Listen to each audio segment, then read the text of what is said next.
উৎসব মুখর বাংলাদেশ হোক এখানে, এবং হাজার নদীর দেশে বাংলাদেশ যেটা, সেখানে যেন হাজার মত পথ ধর্ম বর্ণ সব মিলে একসাথে আমরা কাজ করতে পারি। আমার উদ্দেশ্য ছিল শিল্পকলা একাডেমিতে অর্থনৈতিক স্বচ্ছতা আসুক, প্রশাসনিক শৃঙ্খলা আসুক, আর মূলনীতি অনুষ্ঠিত শিল্প চর্চা আমরা যেন করতে পারি।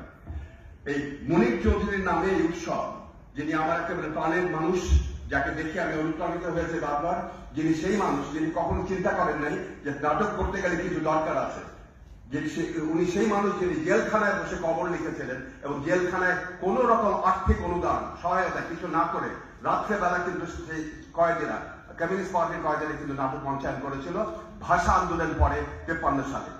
আমি এই মুনির চৌধুরীর নামে আমি গর্ববোধ করি। এই মুনির চৌধুরীর নামে আমি বলতে চাই যে আমার বয়স হয়েছে এখন 70 বছর।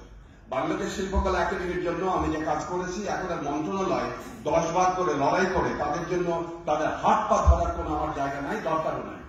আমাদের মন্ত্রণালয়ের মতন চলুক।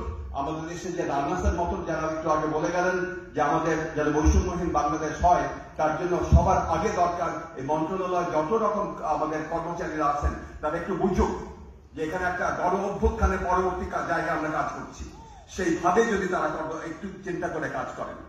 আমি বাংলাদেশ শিল্পকলা একাডেমির সকল কর্মচারী কর্মকর্তা শিল্পীদের ধন্যবাদ জানাই, কারণ তাদের ব্যাপক কর্মকাণ্ডের জন্য বাংলাদেশে এখন যে বন্ধাত্ম ছিল আগস্ট সেপ্টেম্বর মাসে, সেটা কাটিয়ে প্রচুর আমাদের এখানে নাট্যচর্চা হচ্ছে, শিল্পকর্ম হচ্ছে, সারা দেশে উৎসব মুখর পরিবেশ আসলে তৈরি হয়েছে।